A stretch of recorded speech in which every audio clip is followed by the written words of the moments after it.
ഇടുക്കി വണ്ടിപ്പെരിയാറിൽ ഛർദിയെ തുടർന്ന് 5 വയസ്സുകാരി മരിച്ചു. വണ്ടിപ്പെരിയാർ സ്വദേശി ഷിജോയുടെ മകൾ ആര്യയാണ് മരിച്ചത്. ഇന്നലെ വൈകിട്ട് ആരോഗ്യനില ഗുരുതരമായി ആശുപത്രിയിൽ എത്തിച്ചതിനെ തുടർന്നാണ് മരണം. രോഗകാരണം സ്ഥിരീകരിച്ചിട്ടില്ല. വിവരങ്ങളുമായി സുബിൻ ചേരുകയാണ്. സുബിൻ, ഈ കുട്ടിയുടെ മരണവുമായി ബന്ധപ്പെട്ട് അന്വേഷണം എങ്ങനെ പുരോഗമിക്കുകയാണ്? ഈ മരണത്തിലേക്ക് എത്തിയ ഒരു സാഹചര്യം സംബന്ധിച്ച് പ്രാഥമികമായ വിലയിരുത്തൽ ഏത് തരത്തിലുമാണ്?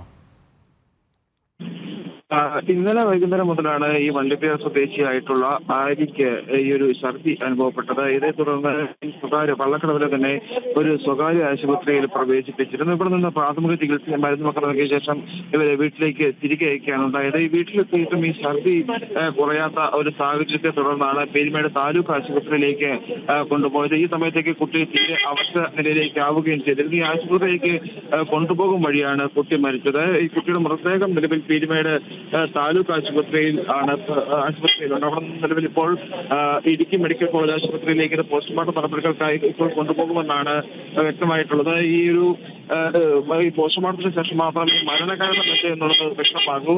ഭക്ഷ്യവിഷബാധയാണോ എന്നുള്ളത് ആ ഒരു സംശയമാണ് നിലവിൽ ആദ്യഘട്ടത്തിലുള്ളത്. അത് പോസ്റ്റ്മോർട്ടം റിപ്പോർട്ട് അല്ലെങ്കിൽ പോസ്റ്റ്മോർട്ടത്തിന്റെ പ്രാഥമിക റിപ്പോർട്ട് വന്നതിന് ശേഷം മാത്രമേ അതിൽ ഈ മരണകാരണം എന്നുള്ള കാര്യത്തിൽ വ്യക്തത ഉണ്ടാവുകയുള്ളൂ.